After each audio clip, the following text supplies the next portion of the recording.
As you've probably heard by now, we've teamed up with BetMGM this season. We'll be using BetMGM lines to make all of our picks, and we'll have special offers for our listeners each week. If you haven't signed up for BetMGM yet, use bonus code The Athletic, and you'll get a 1-year subscription to The Athletic, plus up to a $1,500 first bet offer on your first wager with BetMGM. Here's how it works.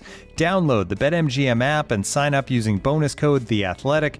Make your first deposit of at least $10. Place your first bet on any game and claim your voucher for a 1-year subscription to The Athletic. See BetMGM.com for terms. U.S. promotional offers not available in D.C., Mississippi, New York, Nevada, Ontario, or Puerto Rico. Gambling problem? Call 1-800-GAMBLER. Available in the U.S. Call 877-8-HOPE-NY or text HOPE-NY 467-369 in New York. Call 1-800-NEXT-STEP in Arizona. 1-800-327-5050 in Massachusetts. 1-800-BETS-OFF in Iowa. 1-800-270-7117 for confidential help in Michigan. 1-800-981-0023 in Puerto Rico. First bet offer for new customers only in partnership with Kansas Crossing Casino and Hotel. Don't forget, if you haven't signed up for BetMGM yet, use bonus code The Athletic, and you'll get a 1-year subscription to The Athletic, plus up to a $1,500 first bet offer on your first wager. We'll get back to the pod in a moment, but first I have to tell you all about this game-changing product I use before a night out with drinks. It's called Z-Biotics Pre-Alcohol. Pre-Alcohol is the world's first genetically engineered probiotic. It was invented by PhD scientists to tackle rough mornings after drinking. Here's how it works. When you drink, alcohol gets converted into a toxic byproduct in the gut. It's this byproduct, not dehydration, that's to blame for your rough next day. Pre-alcohol produces an enzyme to break this byproduct down.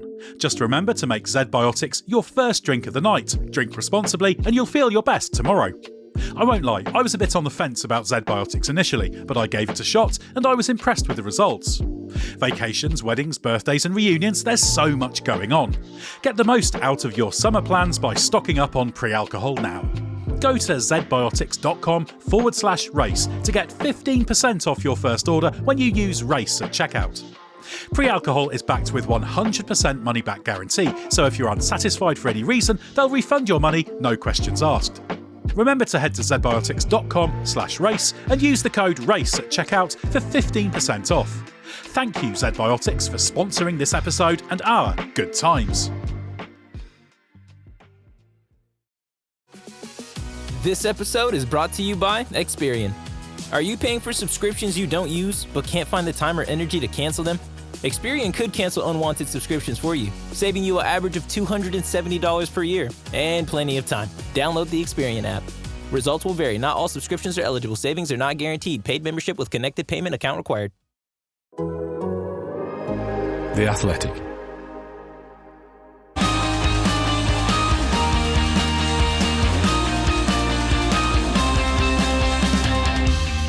The race is on, and who is F1's most underrated driver? What does underrated even mean, and how do you go about measuring it once you defined it? I'm Ed Straw, and joining me to add some definition to these nebulous questions are Ben Anderson and Samarth Kanal. Well, Ben, how are you enjoying the break? Deep in the midst of it now, of course. Hello, Ed. Well, yes, I've actually just come off a break of my own. Been on holiday in France the past week, so I missed the Belgian Grand Prix chaos and the fallout week. It was quite mad, and now we're into proper shutdown, aren't we? So I just need to make sure my brain still isn't in shutdown for this challenging podcast. Well, no more so than usual.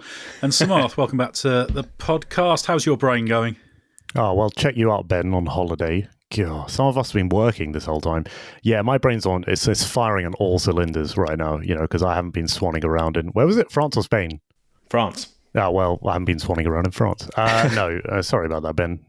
I was out of pocket. It's been good. Fine. I've just been absorbing everything from Spa. I mean, it's been pretty busy after Spa, actually. It's not been much of a holiday, has it? Yeah, there's been plenty going on, although I'm quite looking forward to doing some swanning around in France of my own. So, there's time for everyone to have a little bit of a break. Good decision. In this period. But it's a good time to talk about some slightly unusual topics and reflect a bit on the season.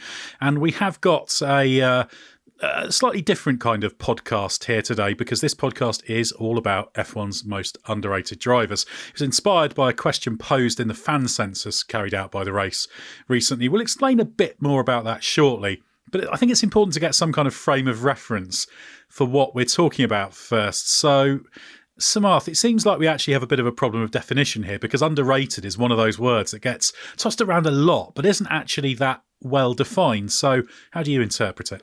Yeah, it's a tough one, isn't it? I think it's defined by the media, and I think it's defined by fans to a big extent. And I think a lot of it is if they don't make your top 10 in the driver rankings, Ed, I would say they're underrated. And I think that's how most fans should see it. No, not really. It's arbitrary in some senses, isn't it? Because it will never matter. The only metric you can judge a driver on really is points, championships, wins, podiums, and then if they're in a lesser car, it's are they out driving the car? It's a tough one, but yeah, I think a lot of it comes from people like you doing your driver rankings, Ed, which are wonderful, by the way. People like you, Ed, you're the problem. Yeah. I'm to blame, yeah. but it does sort of summarise the problem, doesn't it? Because who do you judge it by? Because you referred to two groups there, the media and fans. None of them are homogenous groups, are they? So whose version do you use? Because one person might rate such and such driver as the 5th best of the season and another person has them 15th. That's why it's always difficult, Ben, isn't it? Because sometimes you talk about people being underrated and you think, well, they're not because I rate them highly or whatever. And it becomes, it almost touches on that form of argument you see online where somebody like imagines a scenario you might be involved in and then has a go at you about it. And you think, well, you just imagined that. So it's because it hasn't got that tethering to anything, it makes it very, very difficult. Yeah, I mean, it means different things to different people, doesn't it? If you're a fan, if you're a partisan fan with a favourite driver or team, you're nearly always going to feel like, in some arse sense, your driver/team is underrated because they can never get enough praise for what they do, and particularly if they have a weekend where they're a bit anonymous or they're upstaged, you're going to feel aggrieved if they're not getting, credit for being a hero in a difficult moment rather than just being anonymous. I thought about this, and I think there's kind of 3 elements to it for me. One is if a driver turns out to be better than you thought they were based on previous judgment / track record on the way up through the junior categories or even in their earlier days in F1.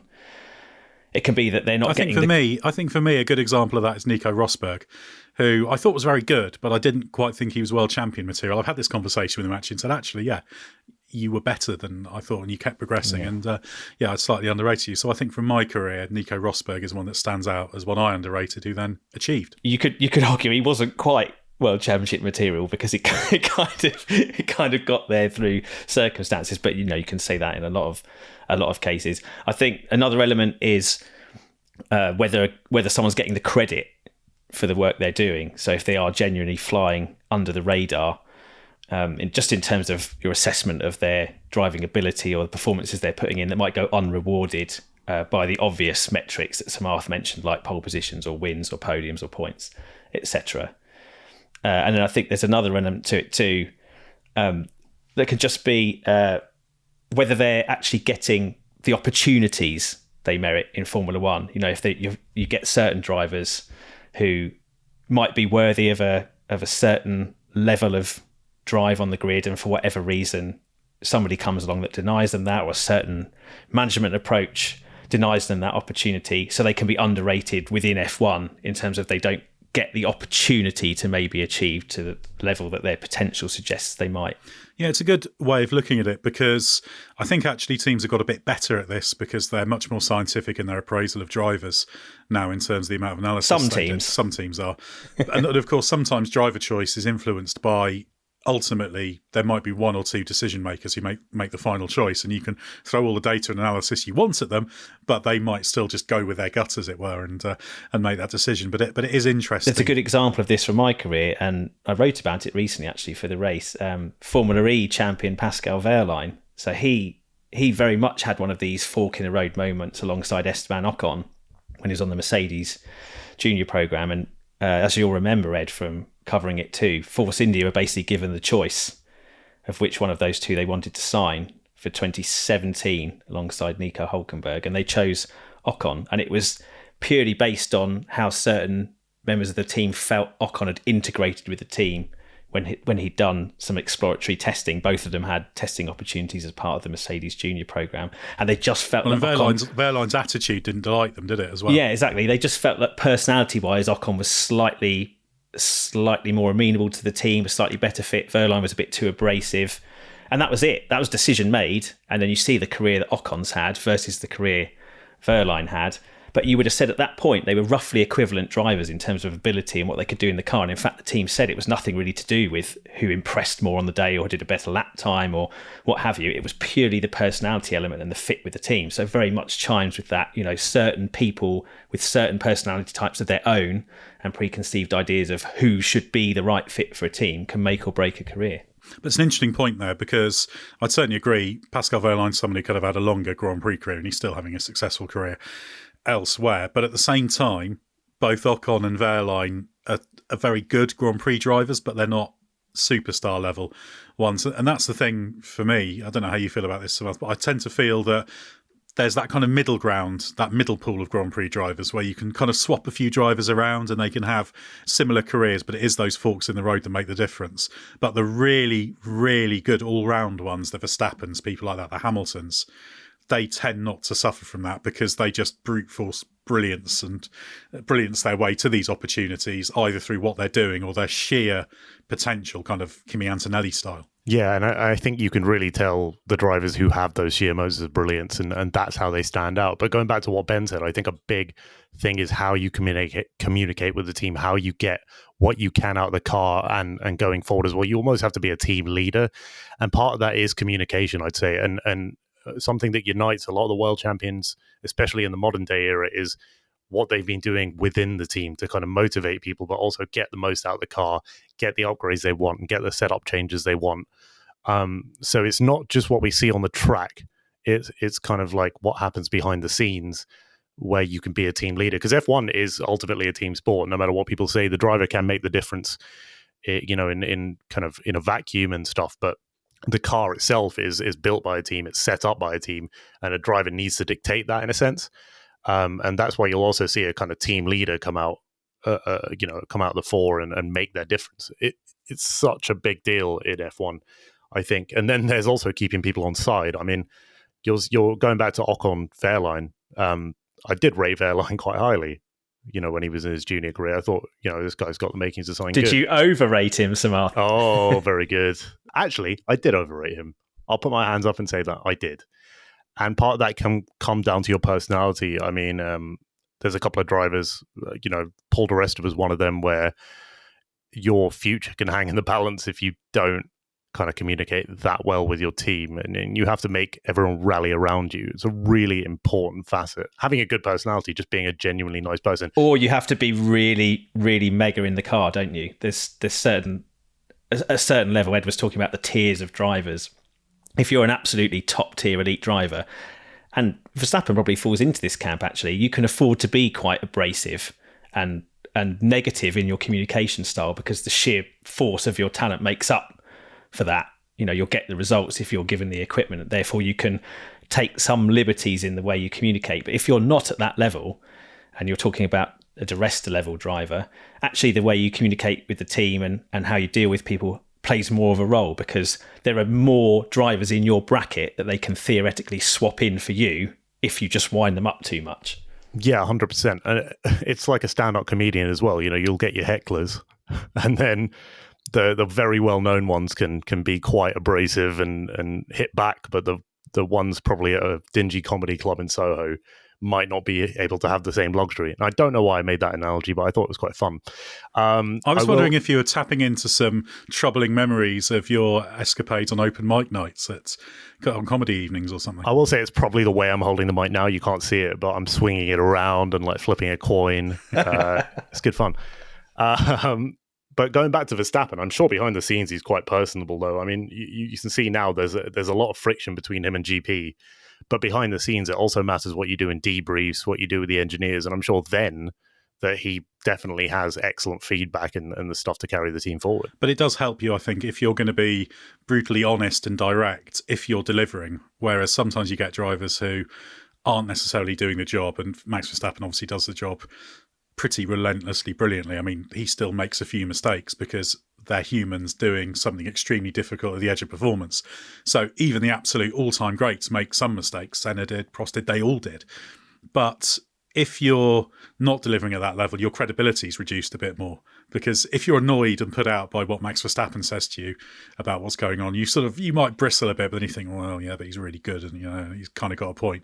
Whereas if someone in the middle rank, who might be at Verstappen's level 5 weekends a year, say, does it, you might give them a little bit less. So yeah, and I also wonder how the question of being underrated or rated affects how much leeway the drivers are being given as well, because it's very easy, for example, to say, oh well, the cream rises, the really mega drivers come through and the ones who are just very good, they get sifted out. But it's impossible to say that with absolute certainty. It seems like it, but you haven't got comparative universes.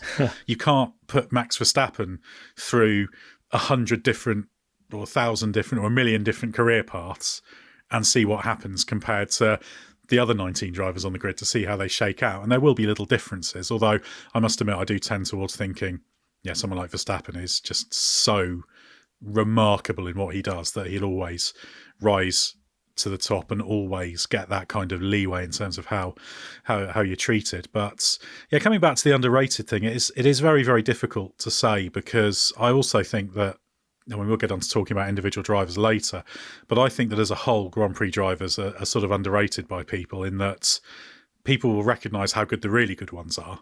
But even the ones down at the back of the grid who aren't getting the most out of their machinery, they're still operating at a remarkably high level. So I almost think you could say the weaker drivers are the ones who are underrated, because people think they're just a bit useless, and they're not. They're just not quite as good as the very good, and slightly more not quite as good as the absolutely brilliant. So that's another way of looking at it. So yeah, it's a good way of looking at it, actually, because there's so many examples of guys who are quite middling or even less than middling in F1 drop into other forms of motorsport, quite high level forms of motorsport, endurance racing, IndyCar, and do really, really well. And that shows you that the level that you have to get to even be remotely competent in F1. But actually can be quite extraordinary in other championships. Like that's the thing that people take for granted because of F1 existing in this bubble. And obviously there are negative sides to that. You can lose perspective on how good a driver is just to be there and be doing a competent job, never mind being one of the elite drivers. So I think it's fair to say that in general, yes, Formula One drivers probably are underrated, just because people can't appreciate how difficult it is to do Formula One well. But then equally, the whole thing is a moving target, because there are drivers who look really good in Formula One at a certain time, a certain place, or a certain moment. And I can think of 3 examples immediately: Kimi Räikkönen, Romain Grosjean, Daniel Ricciardo. They all at times showed absolutely elite tier levels of performance. But if you take their careers in the round, there were also elements where they were totally blown away and looked completely ordinary. So you could say that they were overrated rather than underrated. That's a very pertinent point, because you get this group of drivers who are the kind of 1.5s, if you like, whereby if the prevailing conditions are right, they can be outstandingly good. And you get other versions of this elsewhere. For example, you get a driver like Nico Hulkenberg, who's reasonably well suited to the way F1 is now, but wasn't so well suited to the way it was at other times. I think you can actually almost take Hulkenberg and Perez as on opposite ends of that sort of spectrum in terms of the skill set. And it just changes the way the career plays out, what those prevailing conditions are. But again, that applies to not the absolute, the sort of tiny elite tier of the great drivers, the absolutely brilliant ones. But it can influence the tier below. Even in the elite tier, we're talking about Verstappen and how he might always just be this incredible anomaly, but he's only ever raced in Formula One for one team and against inferior teammates. Apart from Ricciardo in the early days, he never had a teammate that people really considered top level. So you don't know what happens to a Verstappen who exists outside the Red Bull environment. Does it go the Sebastian Vettel way, who looked absolutely superstar elite all the while he was at Red Bull, but then everything after that suggested maybe he had been overrated. Equally, if Verstappen leaves Red Bull and goes to, say, 2 other teams and is just as amazing and propels those teams to incredible runs of championship success, you would say maybe we've underrated him because he's done something that many even very high top level drivers struggle to do. Yeah, I think Verstappen would thrive pretty much everywhere, just looking at what he does every time he gets in any kind of car, because you can kind of evaluate performance not solely up against teammates, although that is an important frame of reference. But Vettel's actually a really fascinating example because he was so extremely kind of overpowered, if you like, with a certain set of characteristics, and then that became a bit more over the place when it was a bit more demanding for him, and then sort of he had other reasons why maybe he's a bit emotional at times that made it harder to get the most. So he had quite a big window where he could be absolutely fantastic as he was at Red Bull, and people tend to sort of say, oh, it just shows he wasn't as good as he was at Red Bull. It's like, well, no, he was as good as he was brilliant at Red Bull. It's just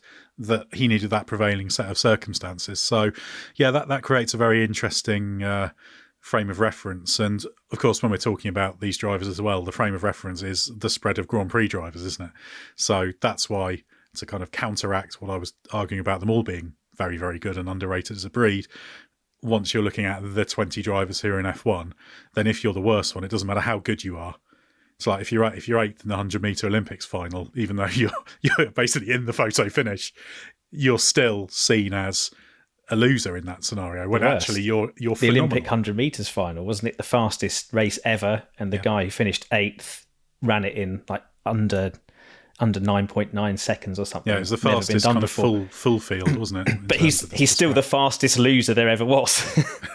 Yeah, that's a good way of looking at it. So I think we've got a little bit of a definition of underrated. It's not precise, and it does shift depending on the eye of the beholder, but at least it's got something that we can tether to in terms of ideas as we discuss what we're going to in parts 2 and 3 of the podcast. We'll get back to the pod in a moment, but first of all, let me tell you about Grammarly. Email, Google Docs, Slack, you write across multiple platforms and places during your workday, so delivering consistent, high-quality communication everywhere is key.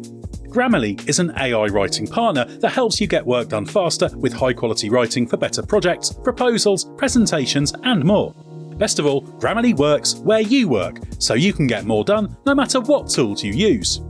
As a journalist and podcast host, I'm constantly writing and rewriting copy and drawing up scripts. It's part of the job, and Grammarly helps make it faster. It's got some really cool features like tone suggestions to help you strike the right balance between direct and friendly in work emails. Plus, Grammarly has a ton of other great features like advanced spelling, grammar, punctuation, and conciseness suggestions to ensure your writing is professional, mistake-free, and clear. Get AI writing support that works where you work. Sign up and download for free at grammarly.com/podcast. That's GRAMMARLY.com/podcast. Easier said, done.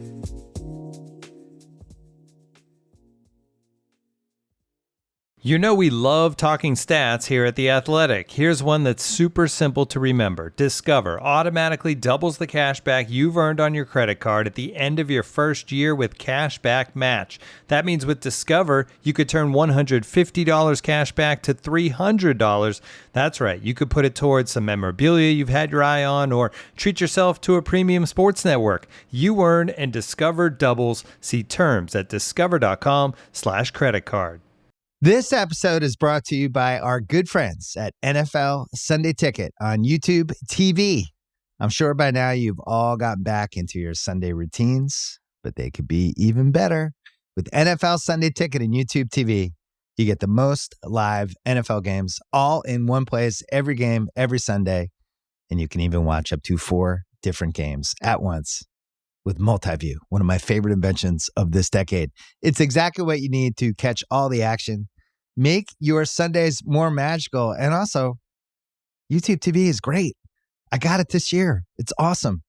Sign up now at youtube.com/BS. Device and content restrictions apply. Local and national games on YouTube TV. NFL Sunday Ticket for out-of-market games. Excludes digital-only games.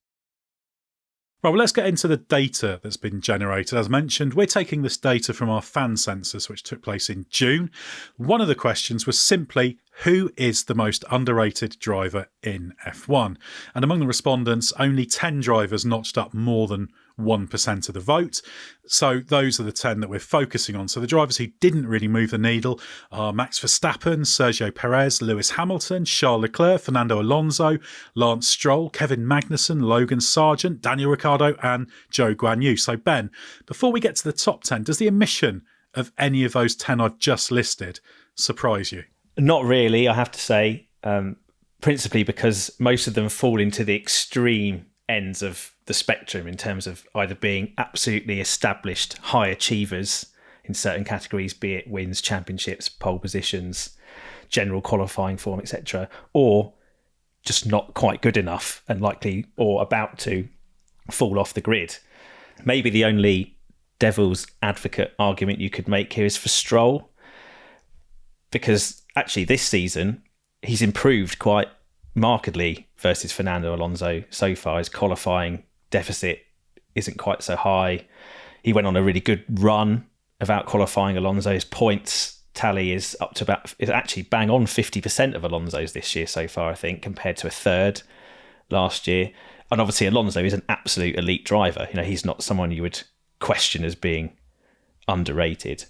So you could make a case that Stroll is, because of how well he's showing, but there's always this problem of Stroll just being an absolute unique case in terms of how he's become a Formula 1 driver and his standing within that team. So I think it makes it hard to rate Stroll at all, because there's always so many caveats that don't apply to any other driver. But I did want to give him an honourable mention, because you could, ignoring some of those caveats, make an objective case that he has been underrated based on what he's done this season so far.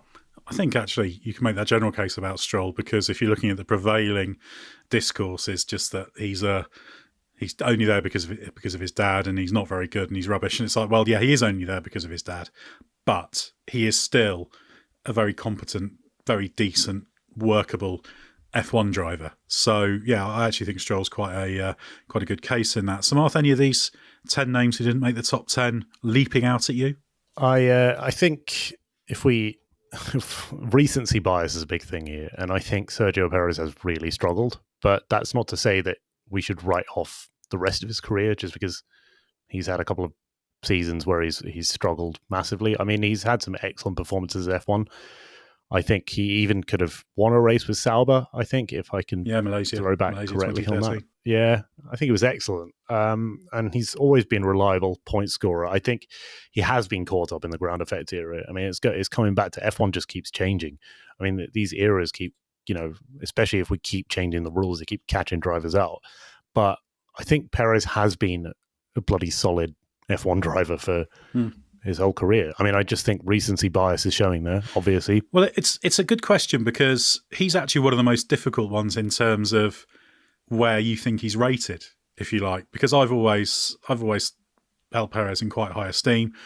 I've covered basically his whole Formula 1 career, and like you say, he's done a lot of good work in Formula 1. So I see him as a very decent Formula 1 driver, maybe one who moves in and out of how good he is depending on the prevailing conditions. But I'm not sitting here thinking he's terrible. And you could also argue that he should be booted out of Red Bull because he's struggling with the car. But you could make that argument and still not be underrating him, if you see what I mean. So this is actually one where the goalposts are really hard to zero in on. I suppose. But he's not underrated though, is he?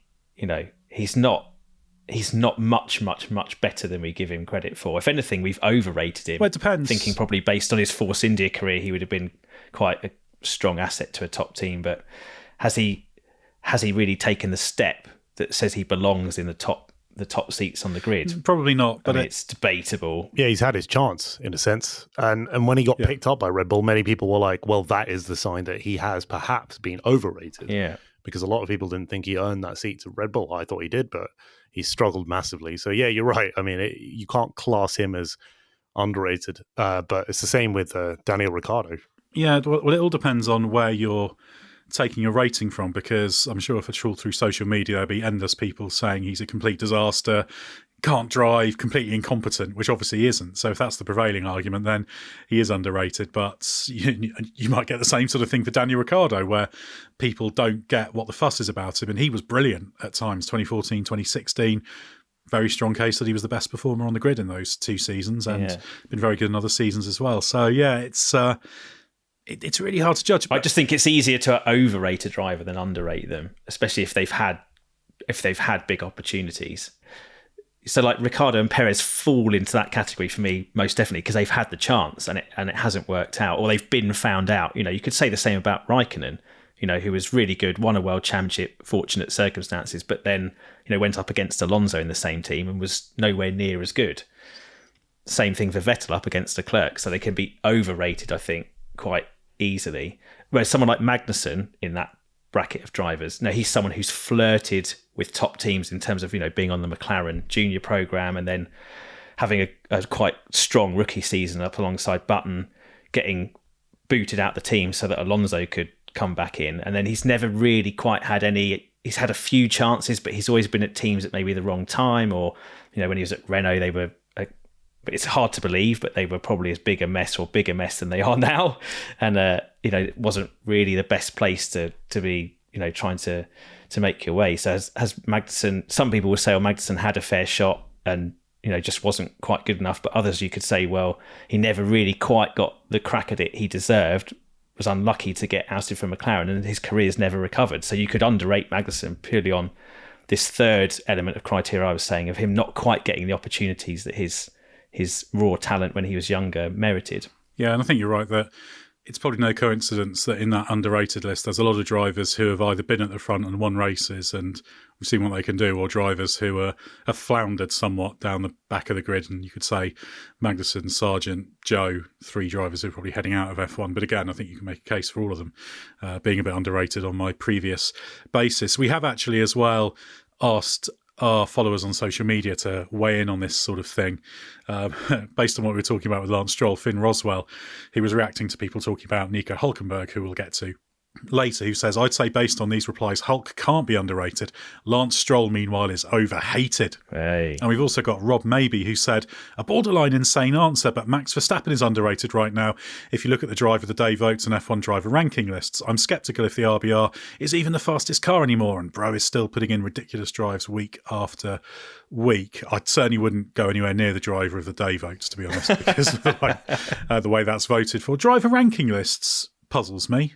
I mean, I know we've had Verstappen number 1 for the past few seasons, and on current form, he's absolutely on target to be number 1 this season. So I guess it depends on how you look at it. Or that might be referencing all-time greatest driver lists, I guess. But he's a work in progress when it comes to all-time greatest drivers. I think he is absolutely up there, but he's got quite a few years to play out yet before you can come up with your final ranking. So yeah, maybe you could.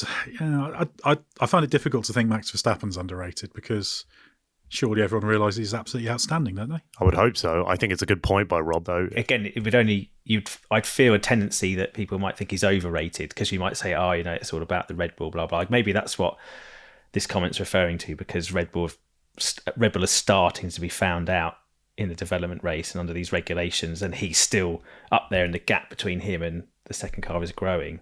Then it's kind of saying, he's even better than you thought he was. I mean, but I think you, Ed, you said or previewed this, perhaps just before this survey was done. As McLaren, I think we had the Spanish Grand Prix, that would have been around this time, wouldn't it?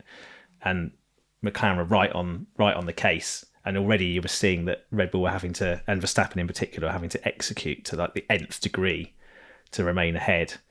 And you were saying, this is when you'll see the best of both the team and the driver, because you could say they've had it easy up until now. Now they haven't got it easy, but he's still up there, still fighting. Okay, hasn't won for a few races now. It's a particularly lean spell since this survey was done, but he's still there, keeping the scoreboard ticking over, still relentlessly marching towards the Drivers' World Championship, most likely. Yeah, ultimately, he's not 100% perfect, because none of them are, but he's as close as any driver gets to perfect. That's what the absolute few all-time greats do. But yeah, that is interesting.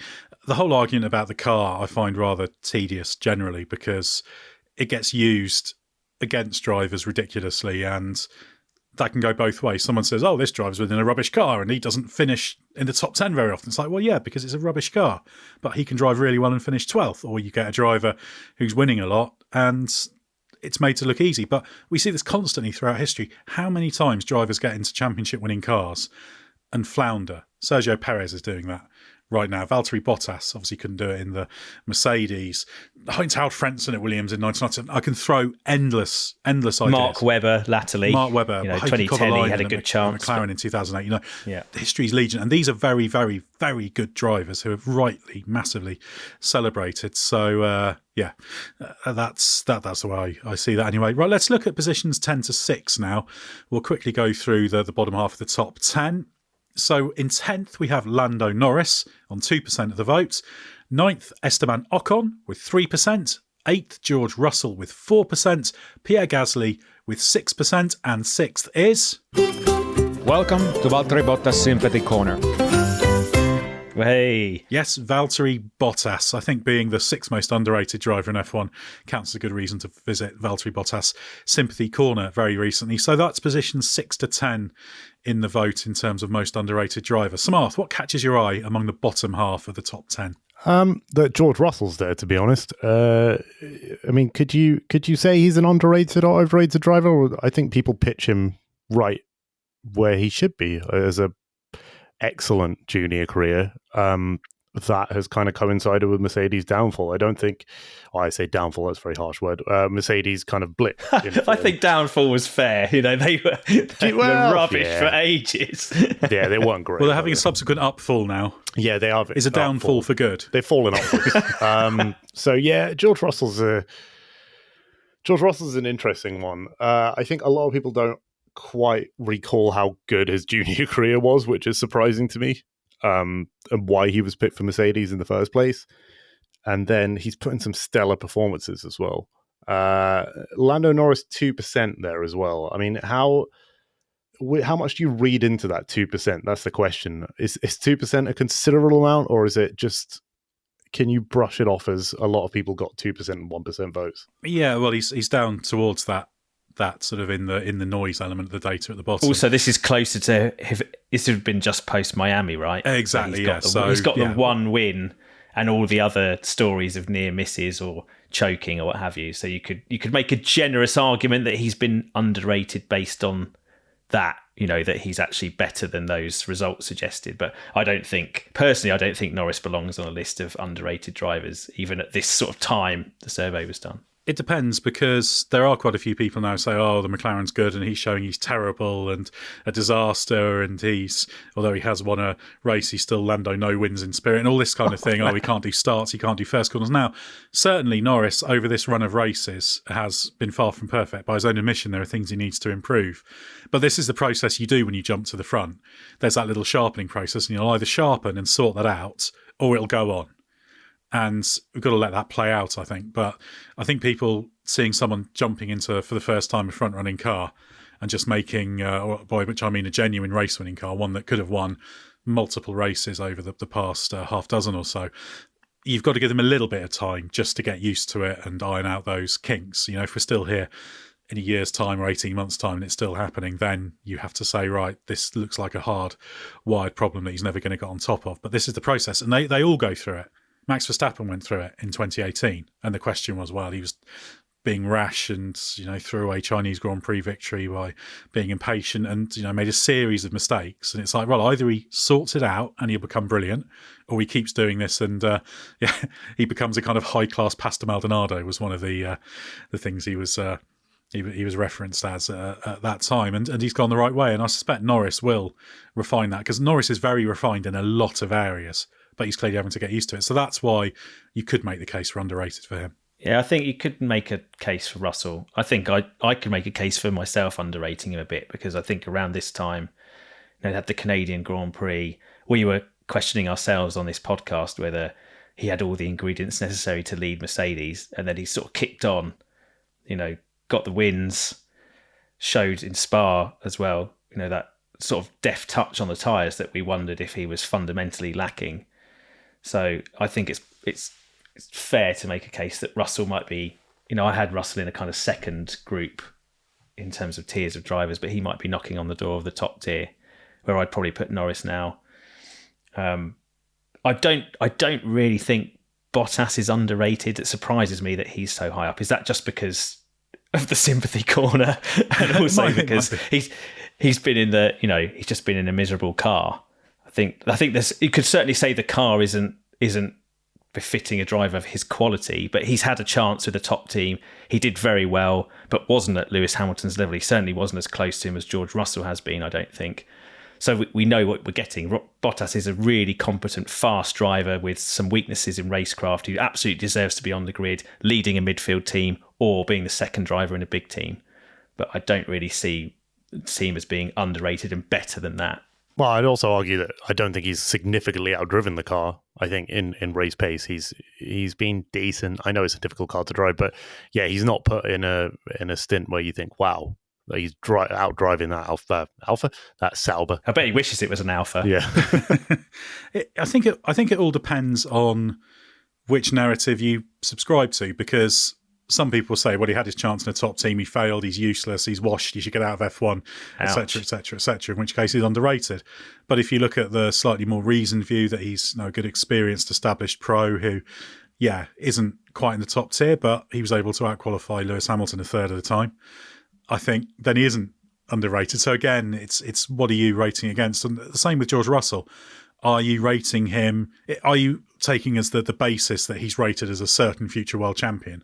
If you are, you could argue that he's overrated because he hasn't proved it yet. So again, all of these moving goalposts are really, really tricky when it comes to this. And the social media comment we got from the OG Tryhard was the only reason Russell isn't considered to be on the same level as Leclerc is because Lewis Hamilton is his teammate.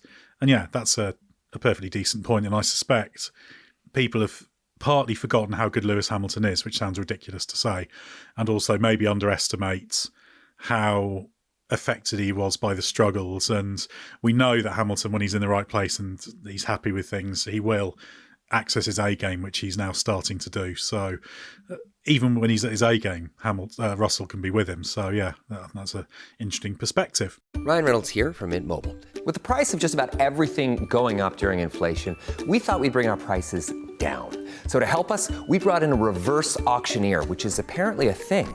Mint Mobile Unlimited Premium Wireless. How to get 30, 30, bit to get 30, bit to get 20, 20, 20, bit to get 20, 20, bit to get 15, 15, 15, 15, just $15 a month? Sold! Give it a try at mintmobile.com/switch. $45 up front for 3 months plus taxes and fees. Promo rate for new customers for limited time. Unlimited more than 40 gigabytes per month. Slows full terms at mintmobile.com. Right, now let's work our way through the top 5. We'll go through these one by one. Ben, Oscar Piastri is 5th on 7%. Now to this, we have to add the caveat, the data was gathered before he won his first Grand Prix at the Hungaroring. So Piastri 5th? Yeah, I'd say it's probably fair that he's in the top group of underrated drivers, certainly at this point.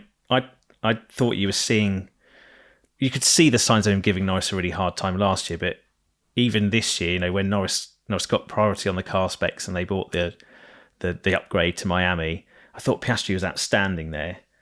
And in fact, it rated him number 1 in the driver rankings, doing a guest appearance in your place for that weekend. And I thought that was a shrewd bit of ranking. Thank you. Well, I did feel at that stage that he wasn't quite getting the credit he deserved for the job he was doing. And again, going into the season, he's a driver I wouldn't have placed in the same tier as Norris, mainly because of those tyre management weaknesses that we saw quite evident last year. But I would say the gap between them has closed up to the point where it's vanishingly small, if there at all. And therefore, I thought Piastri would get better, but I think his rate of improvement has surprised me and probably everybody. And so I therefore would say, against my own understanding, a bit like with Russell, I think I have personally underrated him a little bit. And so I can see why he would be considered on a general ranking, a driver that maybe people think has not quite got the credit he deserves. There's maybe a factor in the way people maybe expected him in his second season suddenly to be the finished article. And ultimately this season, when he's good, he's been very good and he's outperformed Norris at times. There were 2 weekends where he struggled just for pace, which would have been China and Spain, and he didn't have a great explanation for it, although he said he's understood it. But this is just smoothing out those rough edges of experience, I think. And Piastri's been really, really impressive. And as we've said a few times before, there's a big battle to come between Piastri and Norris, and maybe it's just starting to play out now. They're consistently at the front, although it'll really be ignited when they're both in a position to fight for a championship, which maybe will be the case next season. We had a comment on social media from Glenn Mudley who said, Oscar Piastri literally a year and a half in and he's lit a fire under Lando that's brought them both to the top level. So, yeah. Yeah, and I would say that's fair. And also, he's certainly been underrated by Alpine, who, if they'd only done a better job in the legal department with the contracts, should have done, because he's showing himself to be a driver who's knocking on the door of being absolutely elite. So McLaren recognised that potential and swooped for him. Alpine didn't do enough to make sure that swoop wasn't possible. Well, that's the difference between a Formula One team that's going places and a Formula One team that isn't going places, you could argue. Samarth, fourth on the list, is Carlos Sainz on 13%. So he's the first double-digit percentage. It's an interesting one, Sainz, having him fourth. I would argue that he's one of the very definitions of an underrated driver. I mean, he was replaced by Lewis Hamilton, who was no doubt a brilliant driver, but Carlos Sainz, until very recently, was a driver without a seat for 2025, and a driver who has done an excellent job generally in every season. I think he's been genuinely brilliant, and also one of Verstappen's best teammates, if not his best one. He kind of went under the radar there at Toro Rosso. He kind of didn't fit into the cogs of that machine there, at Red Bull, and he kind of got spat out the other end. And a lot of drivers have, I think, but Carlos Sainz is one of the best to have kind of missed out on all the benefits that Red Bull machine brings. Yeah, Sainz, to me, referencing Ed's kind of, drivers in the 1.5 category, meaning, they're not quite good enough to be an absolute number one, but they're not an absolute outright number two either. I think Sainz is in a slightly different group that's maybe you'd call 1.25 or 1.15. Very, very, very close. And almost too close for his own good, because Samarth's right. He's the only reason he wasn't given more credit at Toro Rosso is because he happened to be Verstappen's teammate, and Verstappen had so little car racing experience. It made everything Sainz did look second rate. But what Sainz did was really, really good. And once Verstappen was out of that team, Sainz was comfortably the team leader and put in some incredible performances for Toro Rosso. Okay, his Renault loan stint was a little bit mediocre, but it's very hard to judge what happens with that team because it's always been a bit mad. And then I'd say everything he's done since. McLaren, compared very well against Norris. Ferrari's compared very well against Leclerc. He's not clearly better than Leclerc, but the performance level is so high, especially when the car's not quite there. I mean, you said this before, like perfectly balanced pairing almost, Ed. So Sainz, he ticks kind of two of my three categories. He's not better than I thought he was, or turned out to be better than I thought he was, but I think he hasn't got the credit he deserves for the performance he's put in. And he's clearly, as Samarth outlined, by not having a 2025 seat guaranteed until recently, having to drop down the grid from Ferrari to Williams, he's not getting the opportunities when there are seats open in the top teams that his ability merits. So, yeah, for me, he's right up there in any ranking of drivers who are underrated, I think.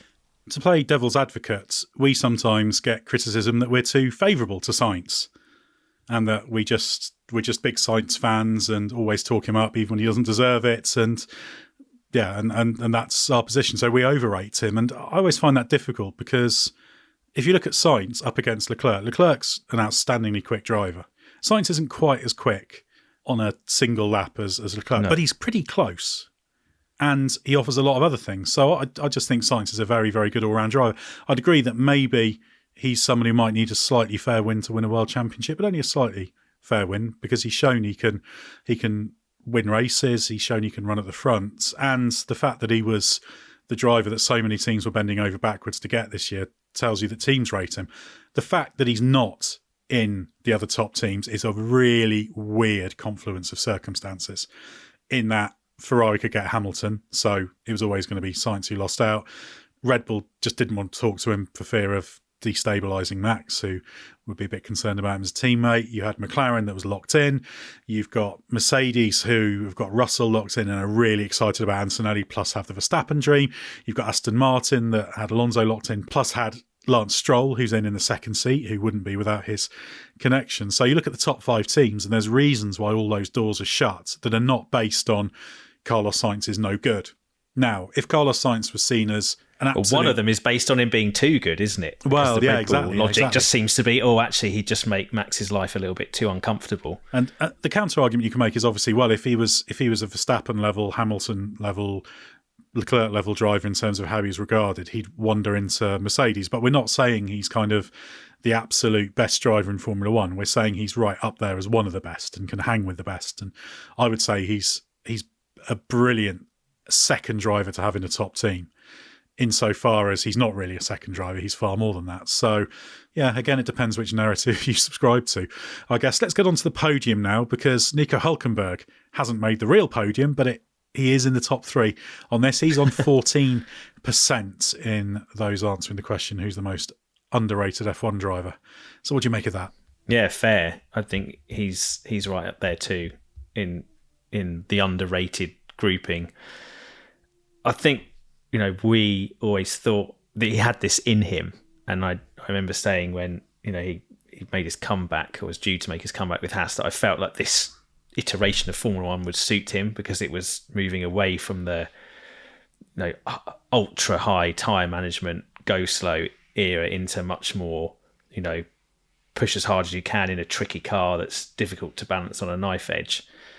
And so you're seeing more of the real Nico Hulkenberg now. But of course, there was so long where he was kind of limited, not only by the formula, but by his own kind of inability to really buy into the sort of techniques that were required that someone like Sergio Perez executed so well, and even Daniel Ricciardo too, that you could say, well, yeah, Hulkenberg hasn't quite got the commitment, hasn't got the necessary attitude, isn't quite prepared to leave no stone unturned to get the most out of himself, dropped off the grid entirely.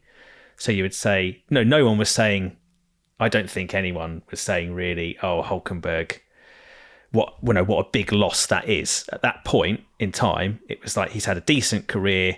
He's been overlooked by top teams because there's these elements to his makeup that, doesn't seem quite so fully committed, or he was just a bit off Daniel Ricciardo's level when they were teammates. So you'd say, well, he's not overwhelmingly quick enough anymore to demand to be in one of those top teams regardless. He wasn't a huge loss, and yet he's come back, and now he looks like a guy who, okay, he's going to drive for a works team. He's bagged that contract in 2025 beyond, but you could have made a case for him being in one of those seats that Sainz should have got, second driver in a top team. He would have fitted in very well alongside Max Verstappen, for example, I think.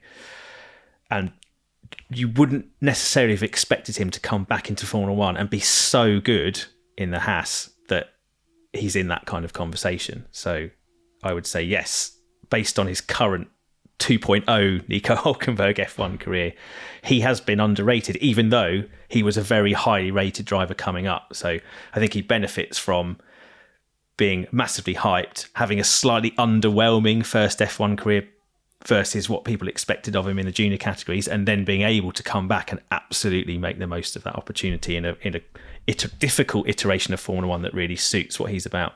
But even then, he did have some moments of magic in that first F1 career as well. I always think that the thing about him not having a podium is a rather stupid thing to cite, because, for example, when he was at Force India, Force India had 4 podiums when it was him and Perez, if memory serves. Well, he could have won the Brazilian Grand Prix as well, couldn't he? That got wiped out with Lewis Hamilton. Yeah. If that safety car didn't happen, he would never have collided with Lewis Hamilton, because he'd have been practically lapping him rather than racing with him. And there were a few Perez podiums as well when they were teammates that very much were like happenstance. It was like certain timing of safety car or strategy priority or what have you. And Monaco 2016, wouldn't Hulkenberg have been on the podium, but the safety car gave it to Perez. Yeah, correct. And you can't finish 4th several times in a Grand Prix without being good enough to finish on the podium, because often it's circumstance. Korean Grand Prix 2013, brilliant drive to 4th place.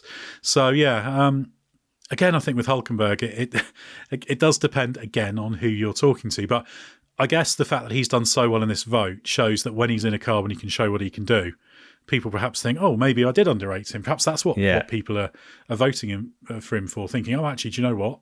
Maybe he is better than I thought. And we also had some social media comments. Dan Georgiev was one of the many people to say Hulkenberg's underrated and said he needs a top team drive in his career. Well, that may well have passed him by ultimately. I don't think Audi's going to get there in time, but still had a great career. But Samarth, what do you make of the next driver? Because the runner-up spot goes to Alex Albon on a hefty 17% of the vote. I suspect slightly different reasons to Hulkenberg. I think he's done an absolutely brilliant job at Williams. I don't think you could probably expect more from him.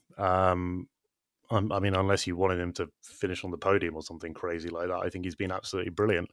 And I would argue that he almost reminds me of Sainz in a way, that he was kind of spat out of that machine He took a year out as well, didn't he? And then went to Williams. And maybe it's too early to say. Maybe we have to wait until kind of Sainz gets into the other side of the garage and Albon can have a proper teammate to rival against, because he hasn't quite had that challenge in recent years.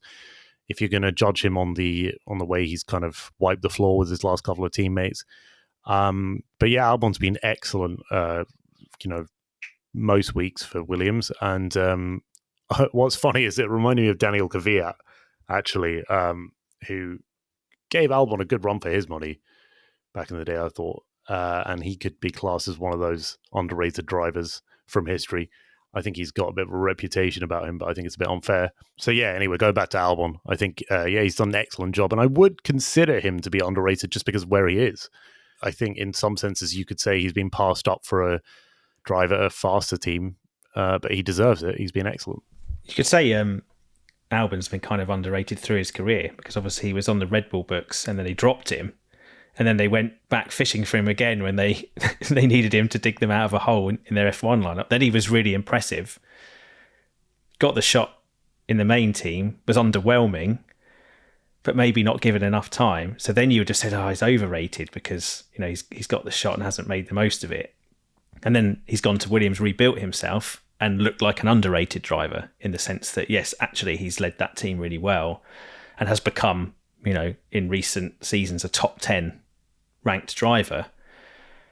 And you wouldn't have guessed that he would ever achieve that, when Red Bull were dropping him, for example. So he's kind of yo-yoed, I think, up and down. I think the teammate question, though, is a good one. And, having that probably maybe one of the reasons that Williams was so keen on Sainz, to have that kind of reference, because Albon's had some, bad teammates, I think, in his post-Red Bull career. And it's another question you could ask about the previous guy on the list, Hulkenberg. He's looked really impressive, particularly this season in the Haas, but Magnussen, a guy that's kind of on his way out, has never really been super highly rated as a teammate. So has Hulkenberg been truly tested in this iteration of Formula One? That's an open question. But I think Albon, for different reasons to Hulkenberg, yeah, definitely is a guy who has been underrated at multiple points in his career. Well, I'd argue also that Magnussen's kind of helped Hulkenberg become even better this season. I mean, there's been some great teamwork between the two, and Magnussen seems to be the kind of rear gunner for him, which is making Hulkenberg look better. I don't think Albon's had that luxury so far in his Williams career. But yeah, it'll be good to see him versus Sainz. What strikes me about Albon is he always had a base layer of being very well rated within the industry, because he was mega in karting. And it took him a little bit of time to translate that to cars. Actually, I remember doing an interview with him a few years ago, and he admitted that he maybe was slower adapting to cars than he should have been. But he had that great GP3 season alongside Leclerc when they were teammates, and he was pushing him for the title. And he's always been seen as someone who had this great amount of ability to be unlocked. And I'd argue what we're seeing at Williams is that really happening in a way that didn't fully occur prior to that. Maybe you could argue a bit with that half season with Toro Rosso, because he was coming on very, very nicely. Remember the first time he drove a Grand Prix car in the wet was the first lap of the German Grand Prix. He'd been on the podium in that race, but for the fact that Kvyat wasn't having such a good race, so could gamble on the tyres and got catapulted up to the podium. But Albon was outstanding at Hockenheim and a number of other places as well. But I feel one of the reasons maybe why Albon's staying there, as well as there not being the gilt-edged opportunity with a front-running team, is that it is the place where I feel he's kind of finally fully realised all that. He's been able to kind of grow up and mature a lot through that process of going through Red Bull, being dropped, being on the sidelines, coming in and knowing how he wants to do things his way and gradually make himself a more assertive character in the team, which he has become. I don't think that's his natural tendency. He's a slightly quieter, slightly more introverted character than that, but he's realised he needs to push himself that way. So I feel like he sounds more knowledgeable now, doesn't he? When you listen to him or you read his interviews, he has a command of the subject matter that was lacking. Yeah, in the earlier days, he's got that sure-footedness, and a willingness to express it as well. So that's the key thing for me. So I wonder if you could argue he was at one stage overrated because of that fundamental great ability. Lando Norris had a poster of Alex Albon in karting on his wall when he was a young karter, because Albon was the guy in karting. So, and there are so many who don't make the but, transition very well, aren't there? Exactly, and by his own world admission, karting champions who just don't go anywhere in cars. Exactly, yeah, and it wasn't perfect for him, although he's still always pretty good in single-seaters at least. Yeah. And I think that he's almost coalesced into being the driver that he thought he could be, but inevitably you won't necessarily get that top drive opportunity at this stage because he has had the shot with Red Bull and that slightly taints him. So I actually think he's quite a good call for the most underrated driver for that reason. I think maybe I actually don't feel it was a bad thing that he got dropped by Red Bull, because I think if he'd stayed there, it would have just kept happening and it would have destroyed him, because that was the Red Bull thinking. They liked Albon. They liked a lot of the way he did things, but there was just the concern that he was just being so crushed by it that it's just unsustainable, and they had to make a change. So that's kind of how I see Albon, but I think he's quite a good vote. But let's go to top spot now, Ben. Those who've been counting drivers will know that top spot is Yuki Tsunoda, 19% of the vote. Surprised?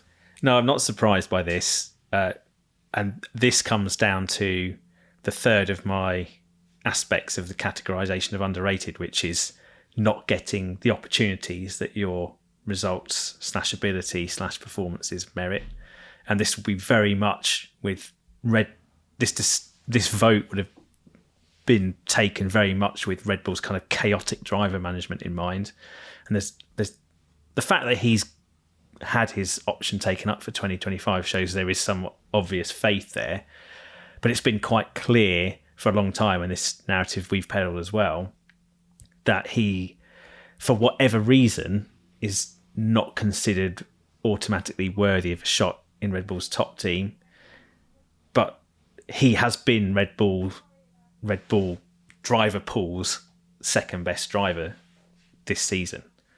So therefore should be in that conversation, and yet just isn't really. And I think that people have taken hold of that rightly and are feeling like, Red Bull is underrating Yuki Tsunoda. Whether he's more widely underrated, I'm not sure he belongs in a higher tier of driver than necessarily I would have placed him in. He might have pushed his way towards the upper end of that same tier, but within the Red Bull ecosystem, he has been quite obviously and publicly underrated, I think, and that's what I think has propelled him to the top of this vote. I wouldn't necessarily say he's F1's most underrated driver personally, but he's in that conversation because of how Red Bull's treating him. But is there also that perception that if you, again, we're kind of getting into the world of social media now, but it's like, he's only in because he got Honda backing, he crashed all the time, he's always shouting over the radio, and Tsunoda admits that the control over the radio is something he's had to work at and improve, and he has done that. So there's this kind of other caricature version of Tsunoda, that he's just this lunatic running around in the midfield who's sometimes quick but crashes a lot and overall isn't. And therefore, when you measure that against someone who's got to drive and, like you were talking about, should be perhaps considered for that Red Bull seat, then people say, well, of course he's not that. So again, it's that weird frame of reference thing as to exactly how you're saying it's underrated. I don't know what you think. Samarth Ben reckons that he wouldn't be absolutely top of his list, but what do you think about Tsunoda? Yeah, he wouldn't be the top of mine either. I don't think he's consistently outdriven the car, but he's done a very good job this year, and it's the way he's been characterized as a hot-headed driver really that's kind of held him back. I agree with you, Ben, that he should probably be considered for that Red Bull seat as an outsider perhaps, but I think he's just probably seen as too much of a risk because of the way he's been characterized, and he has made some errors and misjudgments in the past, and I think he should be judged for that in a sense. I'm not sure he's grown out of that, but it doesn't kind of matter in a way because he admits it's a problem. Yeah, he's capable of it. But yeah, he's had some good results this season. To say he's the most underrated, he doesn't come into the discourse as much as other drivers just because he hasn't kind of shone as much as the other drivers higher up in that list. From second to 20th there, I think there are some other drivers who have put in some properly standout performances there. And I'm kind of surprised that they're not ranking below Tsunoda in the underrated drivers list. It's an interesting one to say, should he be considered for the second Red Bull seat? I can see why they think he's too much of a risk. I really can. it's an in the circumstances thing, isn't it? If they're scrambling around looking for someone who can deliver points, then Tsunoda seems a good option to put in for the second half of the season, but they've decided not to be doing that. But it's, again, yeah, who are you comparing against? I would say Tsunoda right now, if you think of it of, I don't know, schoolyard football team selection or something, where you have your two captains and you're picking your drivers. And let's say there's 30 potential. Are we about to enter some childhood trauma here, Ed? Exactly, yeah. And you're trying to pick 10 aside or something. Then, Tsunoda's in the range where he'll be picked 8th, 9th, 10th, 11th, 12th, something like that. So he's bang in the middle. He's never going to be left without a drive at the current level. Other teams were interested in him, not least Audi.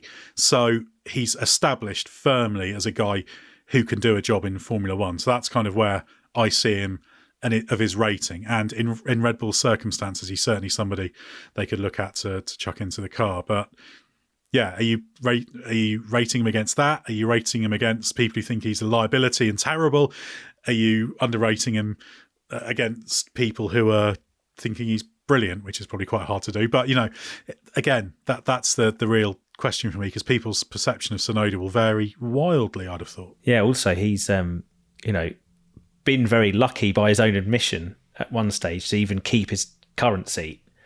So you could have said at an earlier stage he was overrated by Red Bull. I mean, Helmut Marko was talking him up massively, wasn't he, before he'd even turned a wheel in the Grand Prix. That F2 season was really impressive. Maybe he could have done with another year.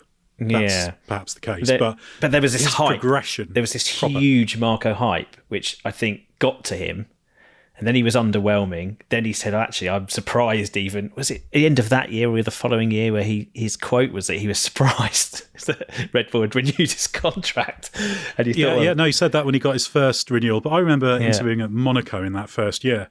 And he said, even a quarter of the way into his first season, he said, F1's much harder than I thought it was going to be. And I just remember thinking, well, what do you think it was going to be like? So there was that process of kind of the rude awakening for him, when he'd had kind of a career that progressed nicely, and he just didn't realise how big a step he still had to make, and it took him time to recalibrate that. But if you look at it, even in second season up against Gasly, he was faring pretty well.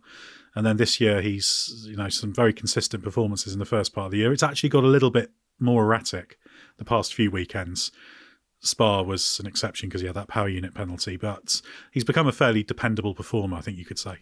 Yeah, and then you have the comparison to Ricciardo, which I think just doesn't do him any favours either way, because people are probably saying now, based on the weight of evidence, since McLaren certainly, Ricciardo's much more damaged goods, and therefore it's not like you're comparing Tsunoda to the incredible Daniel Ricciardo of 2016 to 2020 before he joined McLaren.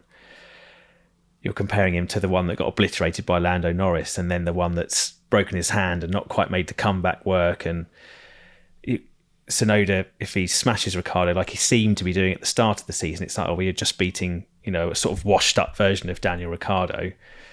And now Ricciardo's improving and being talked about again as a possible Perez replacement because he seems to have got his act together. That then damages the case for Tsunoda to be considered an underrated driver, because he's letting Daniel Ricciardo get too close to him.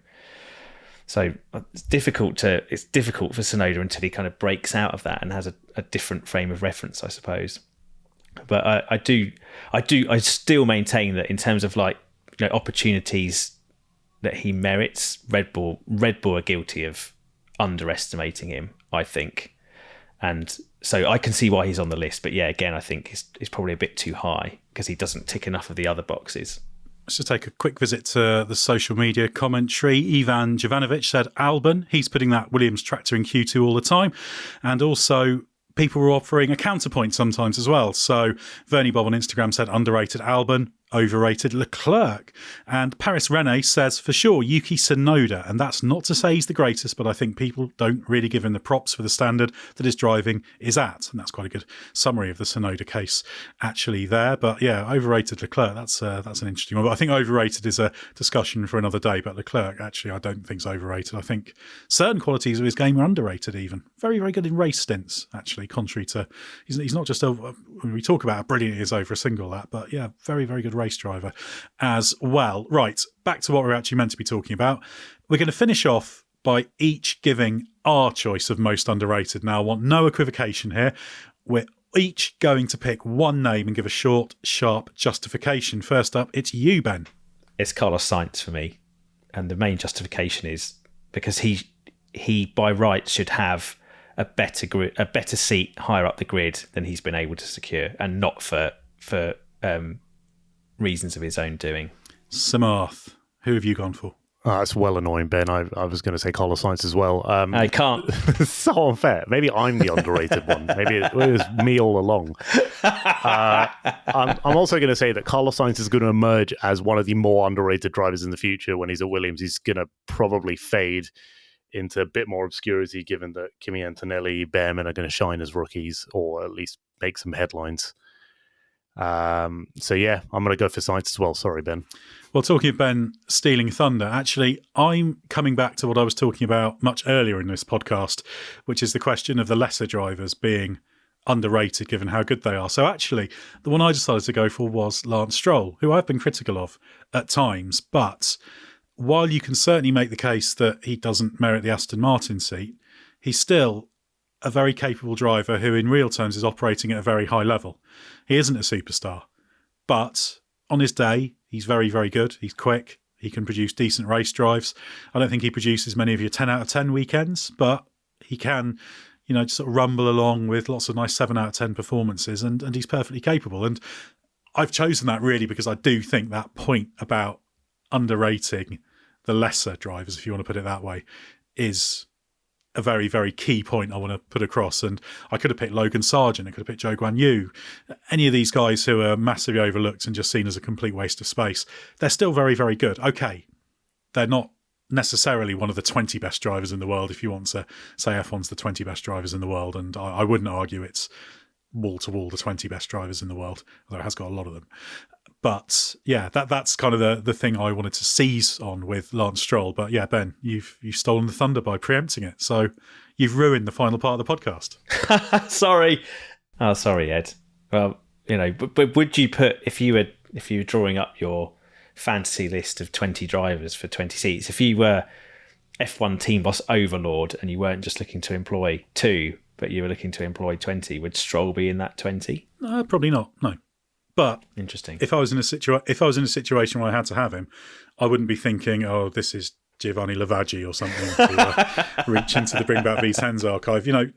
A driver who was capable of dominating European F3. Okay, yes, he had certain advantages, but he is somebody capable of driving a car very quick. And if he goes and does other things after his F1 career, I think people will actually look at him and think, oh, actually, he's pretty decent. I'm not saying he's going to go and be the best WEC driver in the world or something, but it's just making that point that these are not big gaps we're looking at. I think on a single lap, on a single given lap, the ultimate pace of all these drivers isn't so different. Yeah, there'll be a bit of a spread, but not much. And it's about how consistent you can do it, how broad a range. And obviously, once you get into the world of F1 drivers, then Stroll does lose out a bit. But he's not out of place, occupying a seat on the grid. Perhaps not as upwardly mobile a team as Aston Martin, but very, very capable. I guess that's my concept point I was trying to put across. But it sums it up, doesn't it? That underrated means completely different things to completely different people. And I think we've even got fractionally different variations between us. So have we learned anything about the use of the word underrated only, other than perhaps don't use it because it doesn't really mean the same thing from one person to another? And that almost defeats the object of language. Used with extreme caution, I think, is probably the big lesson. Yeah. That's a good point. So, Martha, so was that a year of agreement, or were you thinking you were going to use underrated with massive abandon in future now? Yeah, you just avoid saying things are underrated and overrated because it just brings up so many emotions, so many different things that you can't even quantify. And I like to quantify things sometimes, There's a lot to be said for that. Quantifiable, measurable, and a common definition we all agree on. I think the one thing we can say about being underrated is this podcast has proven that Ben Anderson's underrated, because everything we had to say in Conclude Samarth, Ben preempted. So Ben Anderson's the real one who deserves the rating in future. So thanks very much, Ben. Thanks, Samarth. Thanks to everybody who voted and gave their feedback on social media. We did read through all of them, even though we only mentioned a few. The August break is getting closer towards the end now, but there's still a bit further to go, so stay with us for everything you need to know from the world of Formula One.